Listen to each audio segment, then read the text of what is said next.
This episode, our own Paul Fagan catches up with Carl Gershman, who heads up the National Endowment for Democracy. And while Carl doesn't pull any punches about the threat we're seeing under COVID of authoritarianism, I think you'll be very interested to hear about some hopeful, even inspirational points of democracy around the world that can inspire even better democracy right here at home. This is Luke Kinetic, and you're in the arena with leaders and citizens who take character-based action. In the Arena is a proud member of the Democracy Group podcast network. For more information, visit democracygroup.org. Today we're joined with Carl Gershman, the president of the National Endowment for Democracy. My name is Paul Fagan. I'm with the McCain Institute. I am the Human Rights and Democracy Director. Carl, thanks so much for joining us today and today's In the Arena podcast. It's a great pleasure to be with you, Paul. Yeah, no, it's a great day to have someone like you talking to us. I know we have some questions that I wanted to ask you, but I wanted to start off just kind of asking about a recent event. In early August, you and several other heads of democracy and human rights organizations, have been threatened or have been sanctioned by the Chinese government. It's a pretty startling event for an individual like yourself to be sanctioned by a government. Can you tell us a little bit about that and why this is happening? Well, it doesn't really, right now, it hasn't affected me personally. Yeah. The way the people in Hong Kong have been affected, because it was related to the crackdown. It was related to the U.S. sanctioning various officials in China over a number of things that China is doing. It obviously did highlight the fact that, of what's happened to the relationship. We could worry that it may affect, they may be hacking us at some point or trying to crack into our internet, but overall, it doesn't affect us. I wasn't going to China anyway, and it's not been a serious thing. But I think people are realizing now, and I think it's totally bipartisan, that China really represents a very severe threat. And whenever I know everybody, we have to deal with China. It's got a large economy. It's an influential country, but you cannot deal with them without recognizing, as you're dealing with them, that they are committing genocide against the people of East Turkestan or Xinjiang, whatever you want to call it, but the Uyghur people and Muslim people more generally in that region. And they've also violated all their promises in Hong Kong and are now, really crushing what had been a rule of law democratic society in Hong Kong. They're behaving extremely aggressively in other places, especially in the South China Sea. Yeah. We have a real problem with China. And we don't really know where it's going. A lot of specialists think that it has a lot of very serious internal problems and does a lot of this in order to whip up nationalism and make the regime appear strong. But it's a very, very dangerous problem. And that's really what the issue is, not the fact that they sanctioned, NED or NDI. Yeah.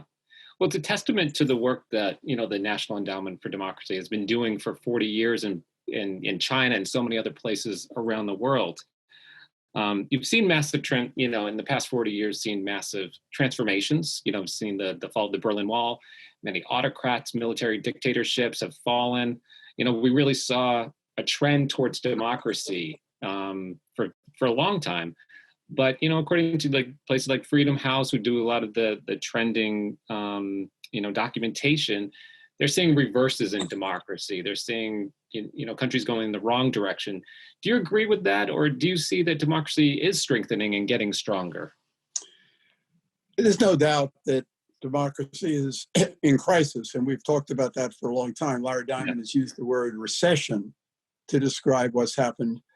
And to be perfectly frank, it shouldn't be surprising to us. When Sam Huntington wrote his famous book about the third wave of democratization, the book, talked about earlier waves of democratization. The first wave that included our own country and Western Europe, the second wave after World War II, and each one of them was followed by a reverse wave. And even wrote about the reverse wave in the third wave.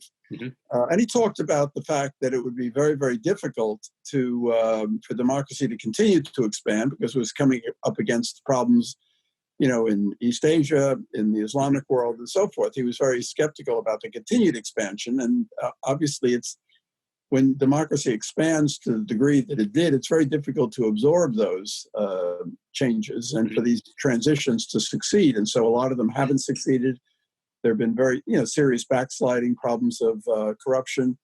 And in a way that shouldn't surprise us, the NED produced a strategy paper in January.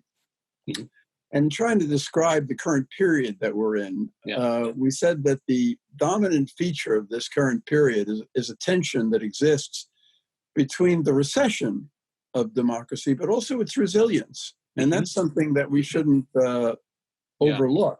When this paper was done, we had seen protests, and it was before COVID, and we had seen protests in many places, including in Hong Kong, in Russia, in many, many other countries. You had this remarkable transformation in Sudan in 2019, which nobody expected, but it was really a popular movement that led to that. And you had other places that were changing. Some of them, have not worked out as well as we had hoped, like in Ethiopia is going through a crisis today, or Malaysia, which had a change in 2018. But Armenia is still moving forward. And it happened in a lot of places. And now, the uprising in Belarus is really the most important thing that's happening today. They may be able to reverse it, but it's different from Hong Kong, because Belarus is an independent country, and it really is a country transformed, reborn. And we'll see where it goes, but it's not all going one way or the other, and I think that's important. And so then the question becomes, if there is this resilience, how do you encourage it? How do you support it? How do you show solidarity with the people that are in these movements? And that's really what we have to think about today. And that brings me to my next question, a little bit about the history of NED, a little background 101, if I may. It has been around for almost 40 years. Can you just tell us a little bit about NED's uniqueness? Its bipartisan support, its evolution. How did it come about? In just a few minutes, because I know you could probably go on. No, I could talk a long time about it, of course. But first of all, it was at the beginning of the Reagan administration after Vietnam, and the Reagan administration was looking to re-engage with the world.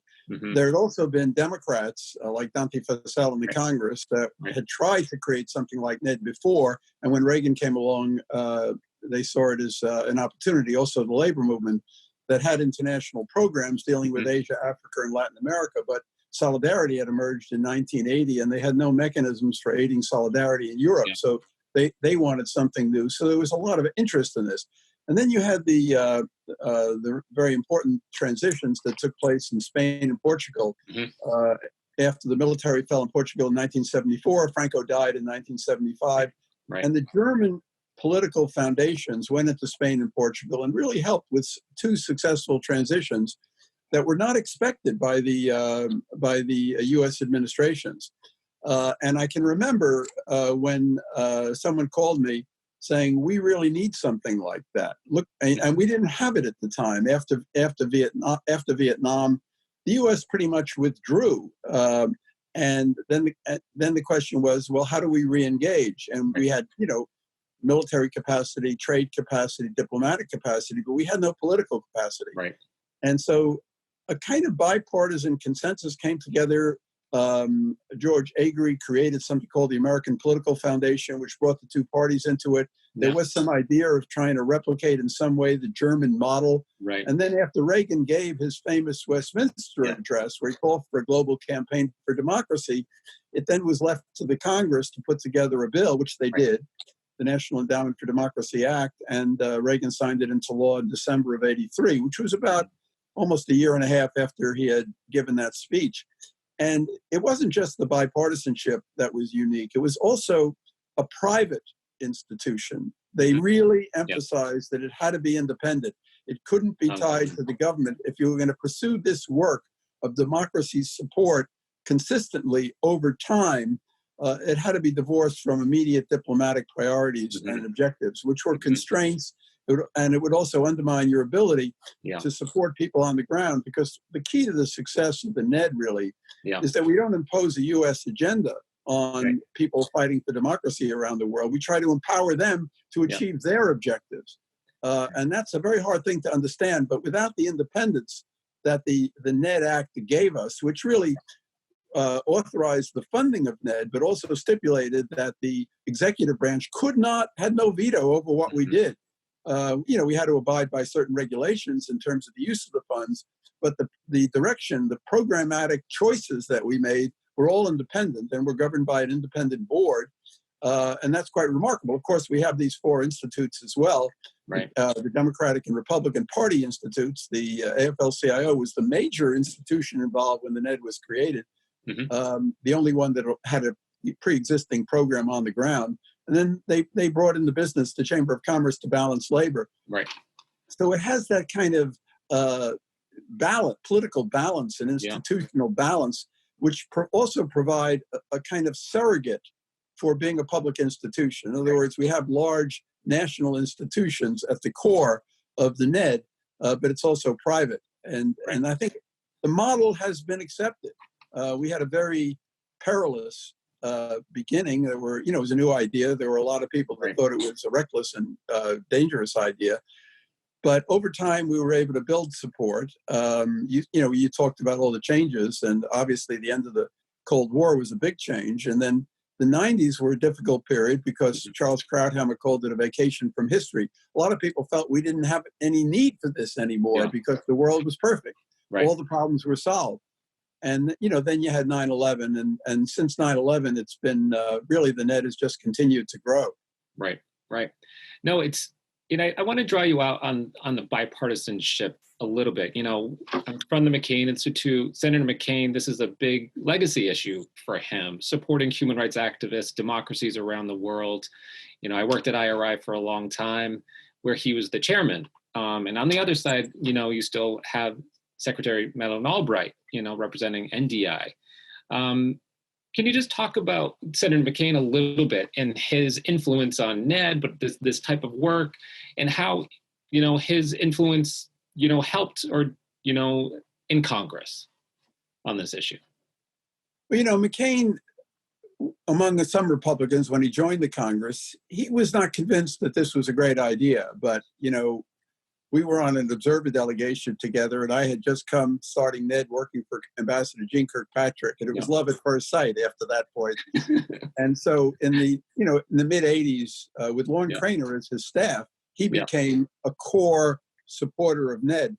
And his support only grew. McCain was a great patriot. And in the book that he wrote, before he passed away, The Restless Wave, there was never been a more powerful expression of commitment to the core values of our country. And he was trying to restore that. We have to return to those values, because he was very worried that for many, many reasons, we were losing any connection with those values. And, with all the divisions in the country, the increasing polarization, social media dividing people up into echo chambers, the globalization, which was leaving behind a lot of different people.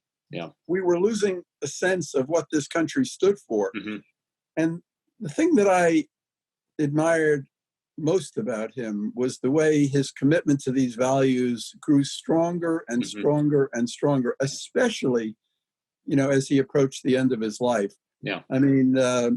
One of the great memories I have is that it was in September of 2017. We were organizing an event at NED with Vladimir Kara-Murza, who had made a film, a documentary about his mentor, Boris Nemtsov. And Vladimir invited McCain to come to the meeting. McCain might not have come if I had invited him, but because Vladimir invited McCain. And this was in September of 17, and McCain had already been diagnosed with incurable cancer. And he came, and we had the most wonderful meeting. We showed the film, McCain gave an introductory remark, and then we had a discussion afterwards. And, he was idolized by people in countries that were at the forefront of the struggle because of his, deep and profound commitment. And it only grew stronger. And in that book, The Restless Wave, he talked about the critical thing is U.S. values. And they were U.S. American values that he was talking about. And what were they? They were just simple, liberal principles of separation of power, of the rule of law, of having a free media, free elections, constitutionalism, a system where it's not defined by a winner takes all, but where there's compromise and there's tolerance. And he spoke with the deepest passion about these things. And I just think he uplifted people all over the world. So yes, it was great that he was the chairman of IRI for 25 years, but much, much more than that, he became a force to be reckoned with and a voice to be reckoned with all over the world. I mean, I think they've named the street after him in Kiev in Ukraine, but everywhere people looked at him. And it wasn't just in the post-communist countries. It was everywhere that he was an ally. He was a friend of freedom. And said that our greatest obligation was to be in solidarity with the imprisoned in this world and the people who are suffering. We have to come back to that. We can come back to that. We have not yet come back to that, but we have to. And he even mentioned, I remember we had a banner up when I was sitting with him during that event with Vladimir Karamurza. He looked up at the banner and he said, it was a great idea of Reagan to create something like this, because this, in a way, is the embodiment of this bipartisan commitment in the United States to these values. It's still there. But, it's now being overwhelmed by the divisiveness, the cynicism, the polarization, the social media, the interference from foreign countries, but it's still there. And we have to find a way to recover it. And maybe remembering Senator McCain and what he stood for will help us. We're still, we miss him. We all miss him. And he obviously is the inspiration for the Institute and carrying on his work. So thank you for those really kind words, but they still ring true. I was just looking at, a tweet from a woman, from Belarus saying, he would be in Minsk today. He would be, or if he wasn't allowed in Minsk, he would be, at the border in Lithuania. He would be marching with them. So it's a good reminder that he's still remembered, and he still matters to so many people around the world for all of the efforts that they've made, because he lent them support and a voice. Speaking of supporting democracy, you and hundreds of other organizations have come together for something called Defend Democracy, and I think there's going to be a big push around September 15th, which is the International Day of Democracy. Can you just tell us a little bit about that, why it's needed, and why there's a push for this? You sort of alluded to it, but why is there a push for Defend Democracy?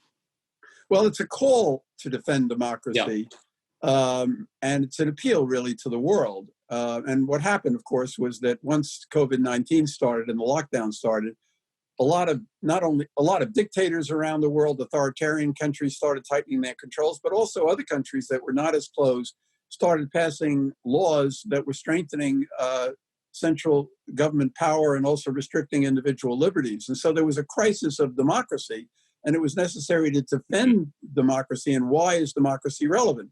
And the call, gives a number of different reasons as to, why democracy is important in addressing a problem like COVID or other problems, where you have accountability. I mean, the COVID started in Wuhan in China because they basically silenced people who were trying to say, we have a problem. Responsible citizens, Li Wenliang and 7 others were silenced. And, there was a study done saying that if they had begun to crack down on that disease 3 weeks earlier, it might have reduced the death toll in the world by 95%, but they just let it spread until it just got out of control and became a pandemic. And so you need the openness, the accountability, the active civil society and responsible citizens in order to deal with problems like this. But as we say in the call, it's not enough. I mean, as we know from our own country, here we are a democracy in the United States, and we haven't handled this very well. So democracy is not sufficient. You need also good governance. You need governance that relies upon data and knowledge that is, that is scientific and that is something that we know. It doesn't give you the answer to all problems, but you have to proceed with a plan based in a responsible way, and you need democratic governments to do that. Now, there have been many democratic governments that have done rather well in trying to contend, with this, Taiwan being one. South Korea has done well. Germany and other democracies have done very well and probably are among the best. Yeah. China's trying to make the case that you need a strong central government to lock down everything and to control everything. And so right now there is a battle of narratives underway in the world. And we have to make, and they're trying to make the case, the authoritarians, that democracy is feeble and too divided and incapable of dealing with a problem like this. And we have to make the case that it has the capacity, yes, and it also needs to, it needs good governance and responsible governance. It needs to learn from its mistakes, and that's one of the great strengths of democracy: the power of to self-correct. And as I said recently, I don't think anything that has happened in the world has done more to reverse this dimension, this crisis, than the uprising in Belarus, because it sort of showed here was a country where Lukashenko was, behaving very, very irresponsibly on COVID, as well as being, corrupt and authoritarian and repressive of the culture. And the uprising showed that, people are not giving in. Democracy is resilient. And I think that hopefully they will succeed. I know Putin would like to reverse it, but hopefully they will succeed, and that it will give momentum to the democratic cause at a very difficult moment.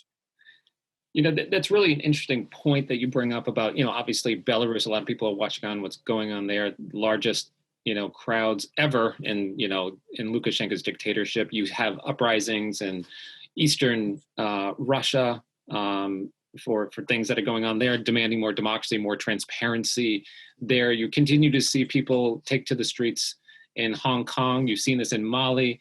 You keep on seeing people come to the streets even during, this pandemic, because I think they are just craving for more, responsive government and more democracy, more human rights. So it's a really good point to look at Belarus as sort of this case study of what's going on in the world and how a country who handled COVID so terribly and people are just demanding justice. I want to come back to you for a second. You were the inaugural president, the inaugural leader of NED. So what brought you there? I mean, I know you alluded to it a little bit before, you worked with Jeane Kirkpatrick, but, what brought you to NED? Why did you start, and what keeps you committed? Well, what brought me to Jeane? Which is an interesting story. I mean, I'm a product of the 1960s, the civil rights movement. And I guess I didn't start out as an activist, but I became an activist. I went into the VISTA, the Volunteers, the Domestic Peace Corps in 65 to 67. And then I became a very close associate of one of the most important civil rights leaders, Bayard Rustin. He's the one who, today, by the way, is the 57th anniversary of the March on Washington. And Bayard, August 28th, Bayard was the person who organized that march. Wow. And I worked for Bayard, not in 63 when he organized the march, but I started working for him in the beginning of 1969 and remained closely associated with him until his death. And he was an extraordinary activist, very much in the tradition of people like, others that we've mentioned, like Jeane Kirkpatrick and others. He was a great Democrat. And being active with him, I joined a social democratic movement, which was a little bit on the left, but also strongly anti-communist. And I became a kind of an anti-communist activist, defending human rights and democracy in the Soviet Union and in Central Europe, but all over the world. And as the 70s wore on, I started writing for Commentary magazine. And I got to know Jeane, and we became friends. So then when she wrote an article in Commentary, I had an article in the same issue. We became friends, and she invited me to come with her when she was appointed by, she was appointed nominated by Reagan to be ambassador to the UN because of that article that she had in commentary, Dictatorships and Double Standards. Mm-hmm. And so she invited me to join her, and I became like her right hand at the UN. So I was well positioned in a way, having been working in a social democratic organization and with close ties to the American labor movement, and then going to work in the Reagan administration for Jeane Kirkpatrick. And so the NED then came along. Mm-hmm. Reagan gave the Westminster Address in 1982, and then in 83, the National Endowment for Democracy Act was passed.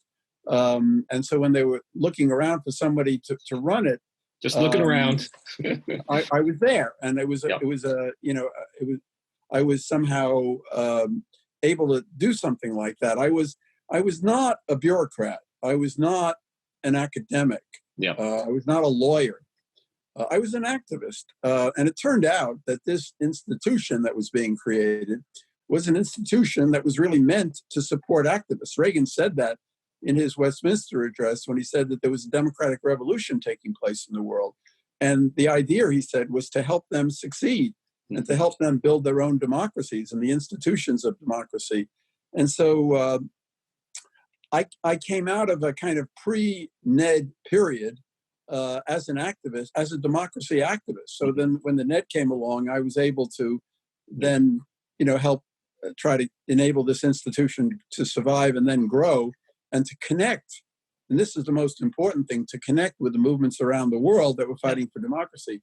And that really only started to grow around the time NED was created. I mean, there weren't loads and loads of these democracy NGOs in the world at that time, but they proliferated. And then you had obviously the fundamental changes in South Korea and Philippines in 87 and 86. You had the fall of the Berlin Wall. You had a kind of global revolution that Sam Huntington called the third wave. I mean, Reagan talked about it in 82, and Huntington wrote that book a decade later, but Reagan had really identified the third wave in the Westminster Address.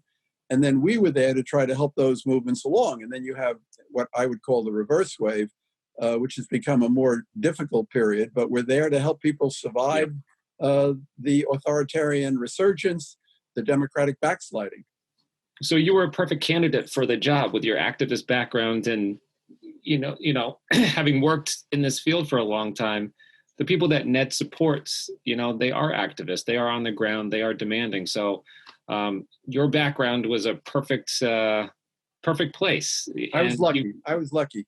We've all been lucky, but I think you've been an architect of this work. And I think so many activists around the world are thankful for what you have helped create.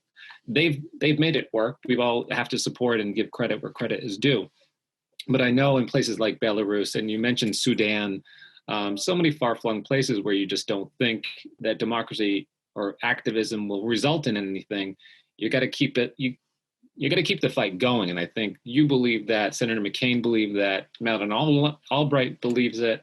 There's so many people that know that this is a long slog. This isn't just an overnight situation by any means. Last month we held our Democracy Award. We do it every year in the Congress, but this year we had to do it virtually, and we honored 3 NGOs from Sudan. And luckily, our staff was able to have gone out to Sudan before the COVID lockdown, so they had film and video, and we prepared videos on the 3 groups. And when I watched those videos of these 3 groups, one was a women's organization, one a youth organization, and one was something called the Darfur Bar Association. But as these people talked about democracy, they were speaking. Let me just turn this off. Excuse me. When they were talking about democracy, they were talking about it in a way that we have almost forgotten to talk about it. They had much more passion and idealism in the way they were talking than we have today, with all the cynicism and division in our country. And when the NED was created, there was the term that emerged called democracy promotion, as if we were out there promoting democracy and we were inspiring others to have democracy. When actually today, it's my great hope that groups in Sudan or in Belarus or in Hong Kong can remind us of what democracy is all about and why it is so essential and so valuable, that it can never be taken for granted, that it has to constantly be defended. There was an abolitionist before the Civil War, Wendell Phillips, who said that the price of liberty is eternal vigilance. We can never give up. I think that was McCain's message too. You can never get complacent. You have to constantly fight for it. And if you don't, you're going to find yourself in a lot of trouble. And here I was looking at these Sudanese groups and I'm saying, wow, they're inspiring us, which is quite remarkable. That's just an indication of what the crisis is today. Yeah. I wanted to end, because we're coming up to the end now. There's a lot of protests out there. There's a lot of resistance to democracy. There are a lot of threats to democracy. What makes you optimistic about the next 40 years? I know you've talked about, this issue of, the friction between, authoritarianism, democracy, and that's where we are right now. But what gives you hope, for Ned's next 40 years, going forward? What gives me hope is that I believe that people want freedom and democracy. And that's what Reagan said in the Westminster Address, and I think it's true. Obviously, they also want security. They want, an orderly society, and authoritarians can take advantage of that. Democracy has its vulnerabilities, but people want their dignity to be respected. They want the freedom to live their life, to have their culture, to raise their families, to pursue a business, and to pursue their lives. They don't want to be controlled by, like China, by a surveillance state that is going to try to control every aspect of people's life. There is this, what you might call, and Reagan called it in the Westminster Address, kind of an instinct for freedom. And that's not going to go away. These authoritarian governments like China or Russia, you mentioned the protests in the Far East in Russia, what they fear most of all, and this is really why we were sanctioned by China, they fear what they call a color revolution. They fear people protesting, and they want to blame it on outsiders, but it really comes from that instinct for freedom, an instinct for self-respect, for dignity, for human dignity, and wanting to have that, be able to live a life in freedom and not to be controlled by authoritarian forces. And even though there are clearly, enormous challenges and problems and vulnerabilities for liberal democracy, it's very difficult to build a society with the rule of law where people can compromise with each other and tolerate each other when there are very sharp differences that are exploited by demagogues and by authoritarian people and anti-liberal elites, which is happening all over the world today. So it has these real weaknesses and vulnerabilities. But the hope is that with an institution like NED, people can grow. Amartya Sen once said that one of the purposes of democracy has many purposes, a protective purpose, because people can vote and have institutions like human rights institutions that can defend themselves. It has it has many other ways in which it advances democracy, but one way which is really important is it has a constructive function. That people can grow. If they can practice democracy, they can grow. They can learn from their mistakes. And that is my hope over time, that not only do people have this instinct, but when they get democracy and they're having trouble establishing democracy and having a transition to democracy, they will learn. They will grow as having done that. And this ultimately is why I believe it's important. It has a future. And why institutions like NED that can help people deal with the very, very complex and difficult challenges of consolidating democracy that will retain a real necessary function in the very difficult and complex world of the future. Social media makes it much, much more difficult. It really has created conditions that people could never have expected when the NED was first created. But people also use social media. I mean, authoritarian regimes use social media to control. Social media can divide people, but it also can be used by people as an instrument to struggle for freedom. And that's what's happening also in the world today. So we always look on the positive side, but I think there's reason to do that. Well, Carl, thank you so much for joining us today. You've certainly, the last point you made about instinctual, free, it's an instinct to fight for freedom.